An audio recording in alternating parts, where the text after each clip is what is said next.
That effectively ended that. The second that happened, game over. Yeah, because the Pacers tried to fight the good fight. They just didn't have the horses. I didn't think it was a very good basketball game, and I know there was high ratings. It was Game 7, the whole thing. Oh, the game was awful. It was just, and it kind of was as bad like as the reaction of the Thunder at the end. They were like, "Oh yeah, we won." Yeah, because what's with that, by the way? Nobody can figure it out. Also, did you see the Thunder's hats? They look like they were bought at Five Below. Yeah, They're not great. Pathetic. Like the clearance rack golf hats, because they were the rope hats, right? Yeah, which I do like, but with a tiny little patch, and it just said "Champions." Kind of matched the celebration, honestly. God, it was underwhelming, absolutely dismal. And was the storyline narrative of the pre-painted buses accurate, or was that something fake? No, that was real. That was real. They had buses painted for Oklahoma Thunder champions before the game, and that video was real that I saw on Twitter. And apparently Rick Carlisle used that because he said something about, look what I stumbled on here in Oklahoma City. Well, it didn't work, even though he lost his best player.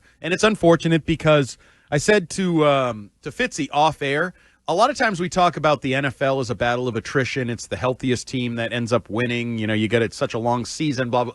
The NBA is becoming this battle of attrition. I mean, we see it here with the Celtics, even though they were going to lose anyway. But literally limped to the finish line. And we saw it last year on the opposite end of the spectrum. All the other teams lost their players. The Celtics stayed relatively healthy, and the Celtics won the title.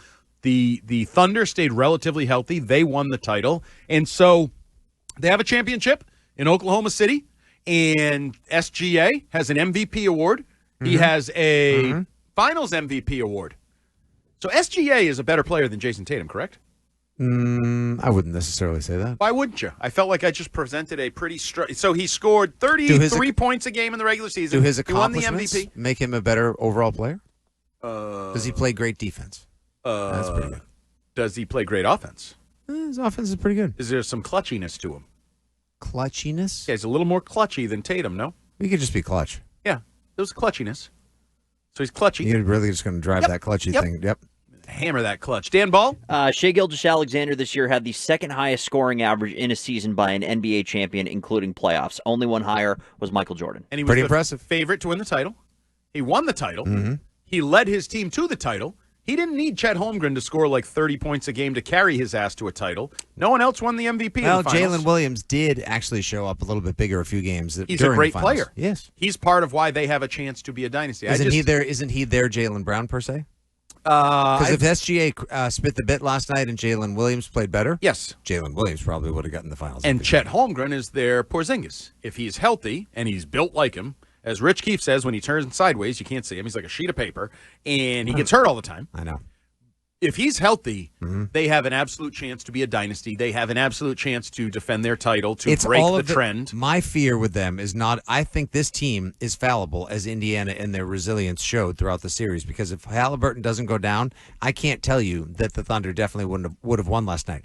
What I can tell you is there's a reason people should be fearful of the Thunder, given the 10,000, approximately, give or take a few hundred, 10,000 draft picks they have over the next couple of years. Well, it's not over the next couple of years. They also have 2 first-round picks from last year who basically did nothing. Yeah. And if you believe in, the hell's his name, Sam Presti, and his ability to put talent together and all that, those guys are probably pretty good. And if they have to take on elevated roles, that's the other thing.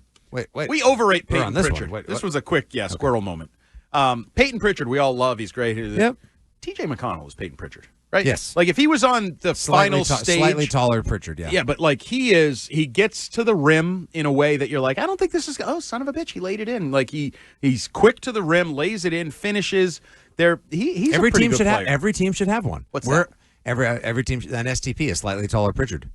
Oh, yeah, okay. Yeah. But we have ours, and ours is going to probably be, I won't say overexposed, but utilized and featured prominently this upcoming season because Tatum's going to be out. I don't know if you heard.